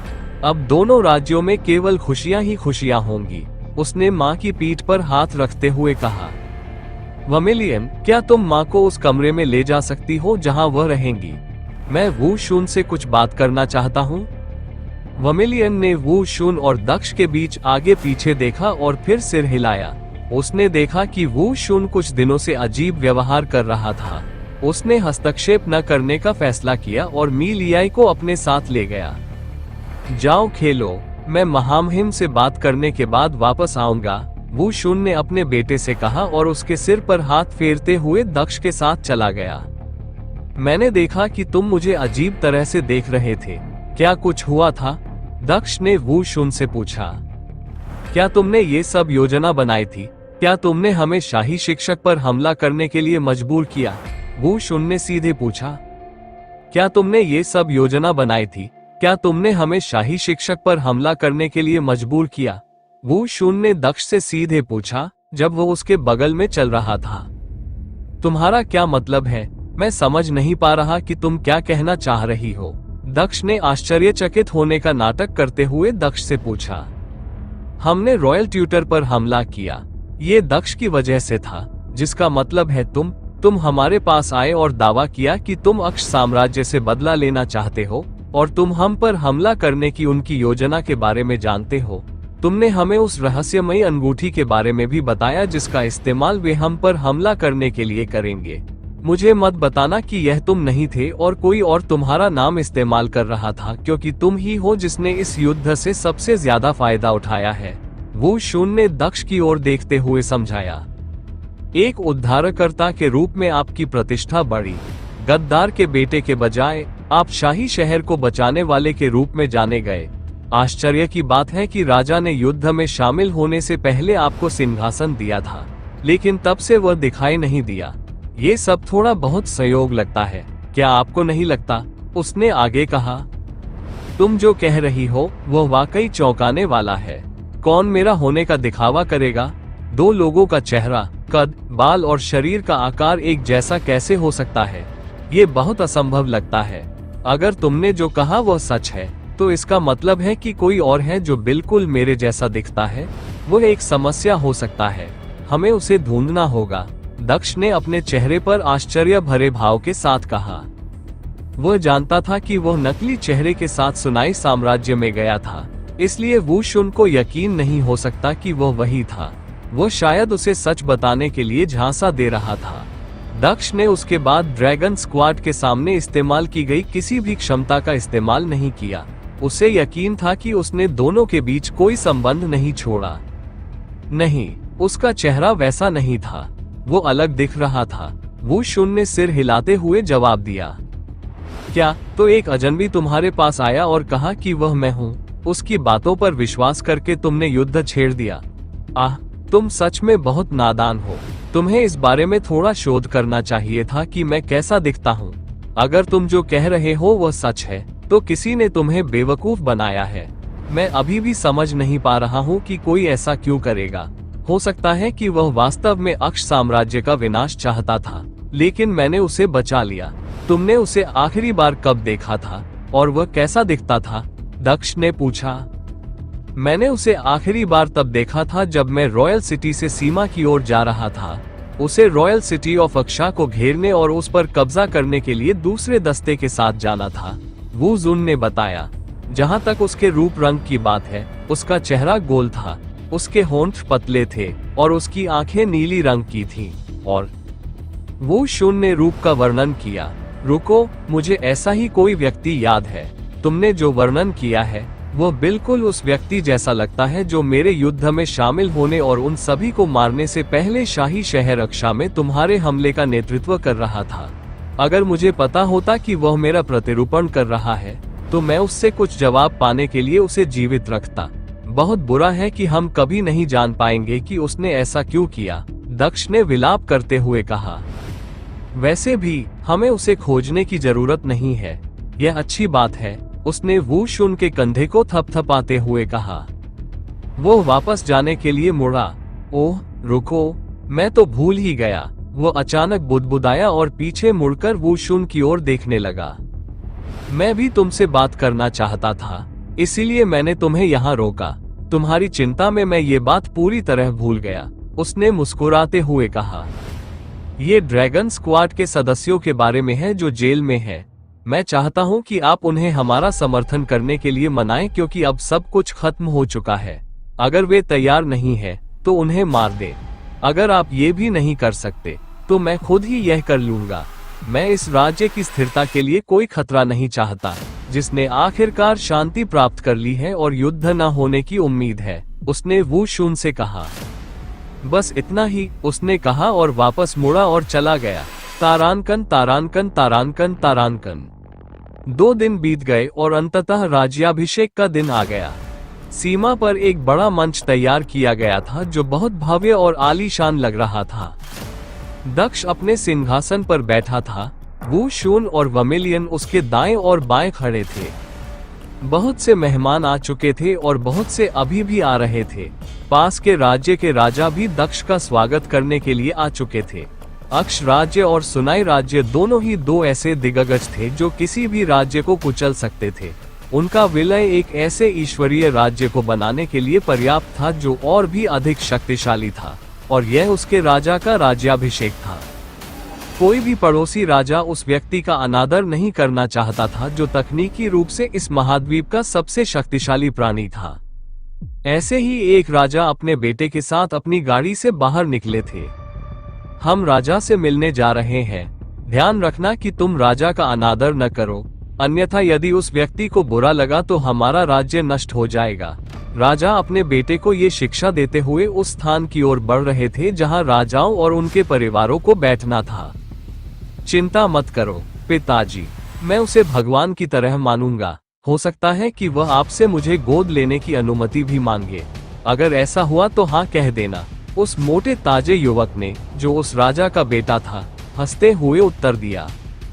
खांसी खांसी। वो हंस रहा था तभी उसे खांसी आने लगी, मानो उसका गला घुट गया हो। ये सब तब हुआ जब उसने सिंहासन पर बैठे व्यक्ति को देखा। वो लड़का राजा है? उसने पीला चेहरा बनाकर राजा से पूछा। थप्पड़। राजा ने युवक के सिर के पीछे थप्पड़ मारा और उसे डांटना शुरू किया। चुप रहो, तुम पहले से ही उसके प्रति अनादरपूर्ण व्यवहार कर रहे हो। क्या तुमने मेरी कही कोई बात नहीं सुनी? वह ऐसा व्यक्ति नहीं है जिसे तुम लड़का कह सको। राजा ने बताया, वो इस नए सर्वोच्च साम्राज्य का राजा है। ये सुनकर चब्बी मैन का चेहरा और भी पीला पड़ गया। वो उस समय को याद किए बिना नहीं रह सका जब वह दक्ष से मिला था। उसे यकीन नहीं हो रहा था कि उसने इस विशालकाय राज्य के राजा से उसके लिए एक तरफ हटने को कहा था। मैंने तो उसे गरीब भी कहा। वो मुझे मार डालेगा। मैं खुद को किसी के सामने नहीं आने दूंगा, युवक ने सोचा और उसने अपने हाथ से अपना चेहरा ढक लिया। दक्ष सिंहासन पर बैठा मेहमानों को देख रहा था। अचानक उसकी नजर उस मोटे आदमी पर पड़ी और उसने देखा कि वह अपना चेहरा छिपा रहा था। हा, वाकई दिलचस्प लड़का है। क्या उसे लगता है कि अपना चेहरा छिपाने से मदद मिलेगी? युवक को देखते ही वो जोर से हंसा। वर्मिलियन, क्या तुम वहां उस राजा को देख रही हो? उसे और उसके बेटे को हमारे पास बुलाओ, उसने वर्मिलियन की ओर देखते हुए कहा। हाँ महाराज। वर्मिलियन मंच से नीचे उतरकर चब्बी मैन के पिता के पास गया। महामहिम आपसे और आपके बेटे से मिलना चाहते हैं, वर्मिलियन ने सफेद बालों वाले राजा से कहा। आह, अभी यह मेरे लिए खुशी की बात होगी, राजा ने मुस्कुराते हुए कहा और वह खड़ा हो गया। तुम अभी भी शर्मीली महिला की तरह क्यों बैठी हो? आओ और महामहिम से मिलो, राजा ने अपने बेटे से कहा, जो अभी भी अपना चेहरा छिपाए बैठा था। आह, मैं ठीक हूँ, तुम जाकर उससे मिलो, मोटे आदमी ने सिर हिलाते हुए जवाब दिया। वर्मिलियन के चेहरे पर एक शिकन दिखाई दी। राजा ने इसे देखा और चिंतित होने लगा, ये सोचकर कि अगर उसका बेटा दक्ष से मिलने से इनकार करता रहा तो वह नाराज हो सकता है, क्योंकि यह नए राजा का अपमान माना जाएगा। बेवकूफ, खड़े हो जाओ, शर्मीला बच्चा मत बनो। महामहिम से न मिलना अनादर है। तुम अभी मेरे साथ उनसे मिलने आ रहे हो, राजा ने कहा और अपने बेटे का हाथ पकड़कर उसे अपनी ओर खींचा। वो उसे घसीटकर अपने बेटे के पास ले गया। मोटे आदमी के पास अब अपना चेहरा छिपाने के लिए सिर्फ एक हाथ बचा था, क्योंकि राजा ने उसका दूसरा हाथ पकड़ लिया था। राजा उसे दक्ष की ओर खींच ले गया। राजा चेन, मैं अंततः आपसे मिल पाया। आपके राज्याभिषेक पर मेरी हार्दिक बधाई। राजा ने चेहरे पर चापलूसी भरी मुस्कान के साथ दक्ष का अभिवादन किया। क्या तुम कुछ नहीं कहोगे? दक्ष ने अपने चेहरे पर एक मनोरंजक मुस्कान के साथ पूछा, जब उसने उस मोटे आदमी को देखा। राजा ने अपने बेटे की पीठ थपथपाई और उसे दक्ष को बधाई देने का इशारा किया। बधाई हो महाराज, गोल मटोल आदमी ने हकलाते हुए उत्तर दिया। तुम अपना चेहरा क्यों छिपा रहे हो? दक्ष ने हंसते हुए कहा, क्योंकि उसने देखा कि मोटा आदमी अभी भी अपना चेहरा ढके हुए है। चिंता मत करो बच्चे, मैं कुछ नहीं करूंगा। मैं एक गरीब राजा के अलावा कुछ नहीं हूँ। मैं तुम्हारी तुलना नहीं कर सकता, उन्होंने स्थिति का आनंद लेते हुए कहा। राजा ने अपने बेटे और दक्ष को बारी बारी से देखा और सोचा कि क्या उनके बीच कुछ हुआ है। वह अपना चेहरा छिपा रहा है और इस तरह की बातें कर रहा है। क्या वे पहले भी मिल चुके हैं? मुझे उम्मीद है कि मेरे इस बेवकूफ बेटे ने उसे नाराज नहीं किया होगा, राजा ने चिंतित होकर सोचा। वैसे भी आपकी शुभकामनाओं के लिए धन्यवाद। आप दोनों वापस जा सकते हैं, दक्ष ने इस मनोरंजन को समाप्त करने का फैसला करते हुए कहा। उसने युवक को दंडित करने की कोशिश नहीं की। मोटे आदमी में केवल थोड़ा सा अहंकार था और दक्ष को यकीन था कि अब ये खत्म हो चुका होगा। भविष्य में जब भी वो किसी दूसरे व्यक्ति से मिलेगा तो उसे यह बात याद रहेगी। वो हमेशा सावधान रहेगा। यह अच्छा है, वो एक राज्य का राजा बनने जा रहा है। थोड़ी सी विनम्रता की आवश्यकता है, दक्ष ने मुस्कुराते हुए सोचा। धन्यवाद, गोल मटोल आदमी हकलाते हुए बोला और अपने पिता के साथ वापस चला गया। उसके पिता ने उससे पूछा कि क्या वो पहले दक्ष से मिला था, लेकिन उसने झूठ बोला, ये सोचकर कि अगर उसके पिता को पता चल गया कि उसने अतीत में नए राजा को भिखारी कहा था तो वे उसे मार देंगे। महाराज, क्या उस लड़के ने आपको किसी तरह से नाराज किया? वर्मिलियन ने कुछ संकेत पाते हुए दक्ष से पूछा। हा, वास्तव में नहीं। आजकल कोई भी मुझे अपमानित नहीं कर सकता। मैंने वो सब कुछ हासिल कर लिया है जो मैं कर सकता था। मैं केवल खुश हूँ। मैं बस उस बच्चे के साथ कुछ मस्ती कर रहा था, दक्ष ने उस व्यक्ति के बारे में बात करते हुए जवाब दिया जो उसकी ही उम्र का था। वो वास्तव में आजकल बहुत खुश महसूस कर रहा था, क्योंकि उसने अपने लंबे समय से प्रतीक्षित तीसरे परीक्षण को पूरा कर लिया था, इसलिए जल्द ही जाने का समय आ गया। यदि आप हमारे वीडियो को सोशल मीडिया पर उपयोग करना चाहते हैं तो आप इसका उपयोग कर सकते हैं। हमें कोई समस्या नहीं है। हमारे नोबल ऑफ किंग चैनल को सब्सक्राइब करें और लाइक करें, शेयर करें। वह आखिरकार अपने परिवार से फिर से मिल सकता था। वह इस वजह से उदार महसूस कर रहा था, इसीलिए उसने जेल में बंद ड्रैगन स्क्वाड के सदस्यों को माफ कर दिया था जब तक वे हार मानने को तैयार थे और उसे राजा के रूप में स्वीकार कर लेते, तब तक वह ठीक था। यही हुआ भी। अब जब सब कुछ खत्म हो गया था तो ड्रैगन स्क्वाड के सदस्य जो पिछले 2 दिनों में तुरंत सहमत नहीं हुए थे, उन्होंने भी ऐसा ही किया। आखिरकार सब कुछ तय हो गया। कोई अशांति भी नहीं थी। ऐसा लग रहा था कि सब कुछ बिल्कुल सही चल रहा था। तारानकन तारानकन तारानकन तारानकन राज्याभिषेक जल्दी ही शुरू हो गया। मीलियाई अपने हाथ में मुकुट लेकर आए और उसे दक्ष के सिर पर रख दिया, जबकि सभी लोग जयकारे लगाने लगे। हर कोई, मैं अपने राज्याभिषेक में आने के लिए आप सभी का धन्यवाद करना चाहता हूँ। मैं आपकी शुभकामनाओं की सराहना करता हूँ। जैसा कि आप जानते हैं, सुनाई साम्राज्य और अक्ष साम्राज्य का विलय हो गया था। आज मैं आपको इस नए साम्राज्य के नाम बताना चाहता हूँ। जिस राज्य पर मैं शासन करूंगा उसे शाश्वत साम्राज्य कहा जाएगा, क्योंकि यह अनंत काल तक गौरवशाली रहेगा। दक्ष ने एकीकृत राज्य का नाम घोषित किया। राजा को फ्रीज करने के लिए बधाई। मैंने पुष्टि कर दी है। आपके पास जाने से पहले 15 दिन है। आपको उस समय में आत्मा परिवर्तन कौशल सीखना चाहिए जो मैंने आपको दिया था, और यहाँ जो कुछ भी करना है उसे पूरा करना चाहिए। दक्ष का भाषण समाप्त होते ही जून उसके पास आ गया। मैंने इस कौशल का उपयोग करने के बारे में अभी फैसला नहीं किया है, लेकिन मैं भविष्य के लिए इसे समझूंगा। दक्ष ने अपना सिर हिलाते हुए जून को जवाब दिया। शुरुआती जश्न और भोज के बाद जाने का समय हो गया। दक्ष सहित सभी लोग चले गए। तारानकन तारानकन तारानकन तारानकन। दक्ष अक्ष किंगडम पैलेस में वापस चला गया, जिसे उसने अनंत किंगडम का शाही महल बनाने का फैसला किया था, क्योंकि मीलियाई यहीं रहना चाहती थी। दक्ष अपने बिस्तर पर बैठा कुछ सोच रहा था। वो सोच रहा था कि क्या उसे आत्मा परिवर्तन कौशल का उपयोग करना चाहिए। जुन, अगर मैं इस कौशल का उपयोग करने का फैसला करता हूँ, तो क्या मेरी मुख्य आत्मा रक्तरेखा मंदिर में वापस चली जाएगी, जबकि जो थोड़ा हिस्सा मैंने अलग किया है वह यहीं रहेगा? दक्ष ने जुन से पूछा। हाँ, तुम्हें सचमुच ऐसा करना चाहिए। इसका मतलब है कि अगर तुम्हारे असली शरीर को कुछ हो भी गया तो भी तुम जीवित रहोगे। कृपया ये सावधानी बरतो कि अगर तुम्हारी मुख्य आत्मा नष्ट भी हो जाए तो भी तुम पूरी तरह से न मरो, जुन ने कहा, जैसे कि वह धीरे से जोर दे रही हो। तुमने जो कहा वो सच में सही है। मैं इस तरह 2 जिंदगियां जी सकता हूँ और मुझे ये बेहद प्रतिभाशाली शरीर भी मिल जाएगा। हालांकि मैं ये शरीर वापस नहीं ले सकता, दक्ष ने आह भरते हुए कहा। तो क्या हुआ अगर तुम इस शरीर को वापस नहीं ले जा सकते? ये यहाँ एक राजा के रूप में अधिक सुरक्षित रहेगा। तुम्हारा ये हिस्सा एक राजा के रूप में शांतिपूर्ण जीवन जी सकता है और यह यहाँ और भी मजबूत हो सकता है। अगर यह काफी मजबूत है तो यह इस दुनिया की बाधा को भी छोड़ सकता है और बाहर जा सकता है। ये दूसरा जीवन ले लो, जुन ने जवाब दिया। सच है, मैं दूसरा जीवन नहीं छोड़ सकता। मुझे नहीं पता कि मेरा असली शरीर कब खत्म होगा। मैं ऐसा करूंगा। एक अतिरिक्त बोनस के रूप में मीलियाई अपने बेटे को नहीं खोएगी, दक्ष ने सिर हिलाते हुए कहा। उसने ऐसा करने का फैसला किया। हालांकि ये कौशल बहुत दिलचस्प है।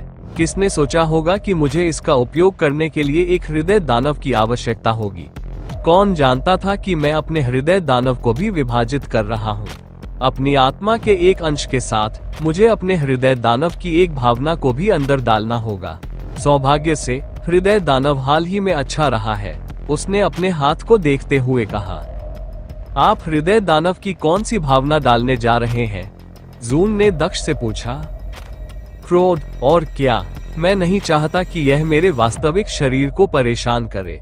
वैसे भी हृदय दानव अब मुझे प्रभावित नहीं करता क्योंकि यह अधिक समझदार है। इसे इस शरीर को भी प्रभावित नहीं करना चाहिए, भले ही मैं ऐसा करूं। अगर हृदय दानव वैसे भी मेरे क्रोध को बढ़ाना चाहता था तो वह ऐसा तभी कर सकता था जब कोई मुझे अपमानित करे। एक सर्वोच्च राजा के रूप में कोई भी मुझे यहाँ अपमानित नहीं करेगा, इसलिए यह मेरे क्रोध प्रभाव हृदय दानव को रखने के लिए सबसे सुरक्षित जगह है, दक्ष ने मुस्कुराते हुए जून से कहा। उन्होंने अपनी आंखें बंद की और आत्मा स्थानांतरण कौशल में लिखे सूत्र का जाप करना शुरू कर दिया। जैसे ही उसने जप करना शुरू किया, उसे ऐसा लगा जैसे उसकी आत्मा उसके शरीर से निकल गई हो।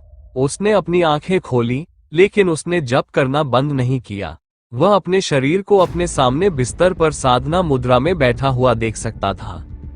ये काम कर रहा है, जारी रखो, जुन ने दक्ष से कहा जब उसने अपनी आत्मा की ओर देखा, मानो वह उसे अपने शरीर के सामने उड़ते हुए देख सकती थी। दक्ष ने फिर से अपनी आंखें बंद कर ली और अपना जाप जारी रखा। कुछ मिनटों के बाद उसके हाव भाव दर्दनाक हो गए, मानो उसकी आत्मा को चोट लग रही हो। ये जल्द ही ठीक हो गया क्योंकि एक छोटी सी चांदी की रोशनी उसकी आत्मा से निकलकर उसके शरीर में प्रवेश कर गई। इसके तुरंत बाद एक लाल रोशनी भी निकल गई, जो उसके हृदय दानव का क्रोध प्रभाव वाला हिस्सा था। यह उसके शरीर में भी प्रवेश कर गया। दक्ष की आत्मा ने आखिरकार अपनी आंखें खोली और बिस्तर पर बैठे अपने शरीर की ओर देखा। उसके शरीर ने धीरे धीरे अपनी आंखें खोली और अपने सामने उड़ती आत्मा की ओर देखा। दक्ष ने अपने शरीर की आंख में एक लाल चमक देखी, लेकिन इससे पहले कि वह अपने शरीर से बात कर यह सुनिश्चित कर पाता कि सब कुछ ठीक है, सब कुछ अंधेरा हो गया। उसने स्वयं को रक्तरेखा मंदिर में खड़ा पाया। दक्ष ने खुद को रक्त मंदिर में खड़ा पाया। मैं वापस आ गया हूँ। मुझे अपने शरीर के साथ कोई जुड़ाव क्यों महसूस नहीं हो रहा है? मेरी आत्मा का दूसरा हिस्सा मुझसे जुड़ा होना चाहिए, लेकिन मैं इसे महसूस नहीं कर सकता। क्या मैंने अभी एक दूसरी इकाई बनाई है जो मुझसे बिल्कुल अलग है?